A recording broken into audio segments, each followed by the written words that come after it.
आज नवरात्रे का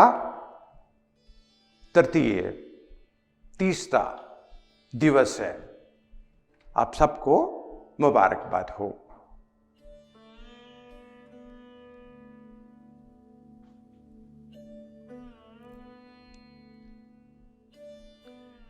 दुर्गा का जो तीसरा स्वरूप है,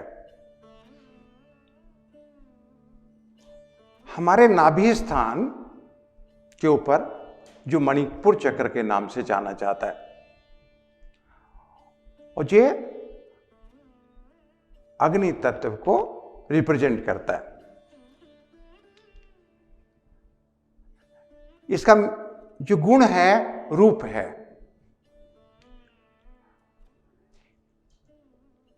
दस वर्ण, जो हमारे 10 वर्ण हैं, 10 वर्ण के जो मंत्र हैं, पास ही लेकर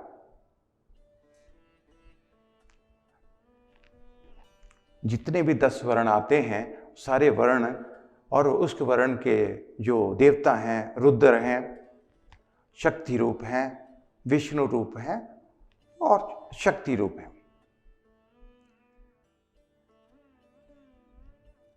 मणिपुर चक्र जागरण होने जाने पे लगभग 40 शक्तियां जागृत होती हैं, जिसमें 10 रुद्र हैं, 10 उनके शक्ति रूप हैं, 10 विष्णु हैं और 10 उनकी शक्तियां हैं। ये विष्णु जी के दर्शन जहां पर संभव है, जो मणिपुर चक्र जागरण करते हैं, मणिपुर चक्र जागरण करने के लिए चाहते हैं कि विष्णु जी के दर्शन हो, इसी चक्र में विष्णु जी के दर्शन होते हैं।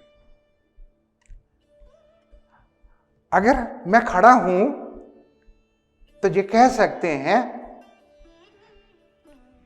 कि नाभि जो है ऑलमोस्ट पूरे ब्रह्मांड के मध्य में है।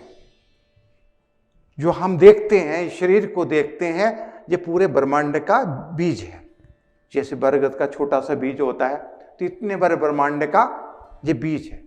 लेकिन इसके बीच में जो सूक्ष्म शरीर है, जिसको हम महातत्व कहते हैं, वो इसका बीज है। लेकिन इस मणिपुर चक्र के पास ही अग्नि देवता तो हैं ही, लेकिन इसके साथ साथ भी सूर्य चक्र भी है, इसके साथ साथ चंद्र चक्र भी है। वो इसके पास जहां से यमराज आते हैं मृत्यु लोक से, यमराज नगरी भी जहां पर है, वो कहीं बाहर से नहीं आते हैं, आपके अंदर से ही प्रकट होते हैं। और इस स्थान में बड़ा अद्भुत स्थान है। अब इसका जो गुण है, रूप है, इस चक्र के जागरण होने जाने पे रूपवान हो जाता है।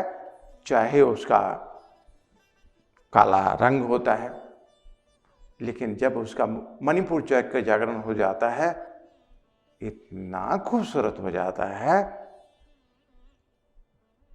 जिसकी कोई हम चर्चा नहीं कर सकते। और जो आपको लगता है कि उनका मनमोहक चेहरा है, तो इसका मतलब है कि उसका मणिपुर चक्र जागरण है। उसके चेहरे में इतना तेज होता है, इसलिए सभी जो खूबसूरत रहना चाहते हैं कि वो यौवनमान रहें, उसका मणिपुर चक्र जागरण होना अति आवश्यक है। और मणिपुर चक्र जागरण होना काफ़ी, आज के हिसाब से हम जाते हैं बड़े बड़े पार्लर्स के पास जाते हैं, लेकिन मणिपुर जागरण वाले को कोई भी बहुत सारे ऐसे कार्य नहीं करने पड़ते हैं, बहुत सारी चीज़ों से उनको बचत हो जाती है। मणिपुर चक्र जागरण होना सभी के लिए अति आवश्यक है, क्योंकि जहाँ पर विष्णु जी मिलते हैं, वहीं पे लक्ष्मी जी मिलती हैं। जहाँ पे सूर्य देवता मिलते हैं, वही सारे के सारे जो भी आपको प्राप्त होता है, सूर्य देवता की वजह से प्राप्त होता है। लेकिन साथ साथ ही वहाँ चंद्र लोक भी है। वहाँ जो सूर्य का जो ताप है, उसकी जो शीतलता है, वो आपको हमेशा लगती है, जिसको हम शांति कहते हैं। मणिपुर चक्र जागरण हो जाना जीवन का सौभाग्य है